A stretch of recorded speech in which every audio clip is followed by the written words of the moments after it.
What's the most we can expect out of the Minsk gathering today? I think a small pause in the fighting is about the most one's actually realistically got to expect. Everything will depend on, as Mr. Hague just said, on what Russia decides to do. This is as much a crisis of Russia as it is a crisis of Ukraine. At present, the facts on the ground are that they're trying to establish a military solution, which we say is not possible for us, but anyway, they think is possible for them. But they do have the choice of stepping back. What would the Russians ask for in exchange for stepping back, do you think? What would force them to stop supplying the weaponry to the rebels, as the West says they do? Well, I presume an easing of sanctions, but one of the difficulties is that nobody knows, and possibly President Putin doesn't know, precisely what it is he wishes to achieve on the ground. In a general way, he wants to dominate Ukraine, and that's a general sort of aim, but quite what he's trying to do in terms of military territory and so on is absolutely unclear, I think, even to him.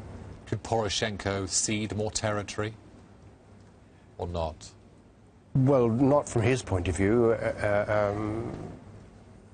I presume he would have to, in certain circumstances, yes. But he hasn't ceded anything in formal terms, nor can he, nor should he. The Russians say that they're in favor of the territorial integrity of Ukraine.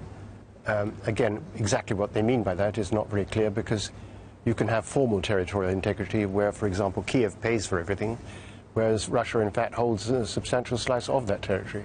When I spoke to William Hague yesterday, he said that the West is united in its response, but he then did go on to suggest that arming Ukraine is something that the US has mentioned, but is much less likely for Europe. Does that sound like unity to you? It's not unity. I don't think that there has been an American decision in that respect. Logically, if you were going to arm Ukraine, even with defensive weapons, it would have been better to do this some months ago than to do it now. I just don't know myself how long it takes to train people in using these weapons, how effective they can be made to be in a short time. If you were going to do it, there's a risk, obviously, that the Russians would up their game. Do you see it happening? Do you see the US and or the West arming Ukraine? I mean, what sort of probability do you attach to that? I think we're being driven in that direction, without question. I mean, there is political pressure in the United States, and it is a logical response. But arming is a big word. What you actually do is a variety of things, from relatively small gestures to all the way up to putting troops on the ground, which obviously we're not going to do. What's your take, Andrew, on the economic relationship between Europe and Russia? Clearly it exists, and that's part of the reason why a lot of this has been so difficult for Europe. Is it a positive that these economic ties exist? They perhaps have stopped things escalating more quickly, or is that naive? They haven't stopped the Russians escalating, and it hasn't stopped us participating, if you like, in Russia's growing and huge economic crisis. The Russians are going to face increasing economic pressure with or without sanctions, but with sanctions it's going to be worse. They have roughly a year or year and a half at the most before they run out of their reserves. But if there had been no economic ties between the rest of Europe and Russia, then arguably sanctions could have been imposed much more quickly with less negative impact on Europe. Well, yes, but then there wouldn't be anything to sanction. I mean, if there were no ties, there would be nothing to sanction. I think it's a good thing, in principle, that we cooperate and work with Russia. Business in Russia has a role in spreading good practice, and it has a moral basis if business is to be effective.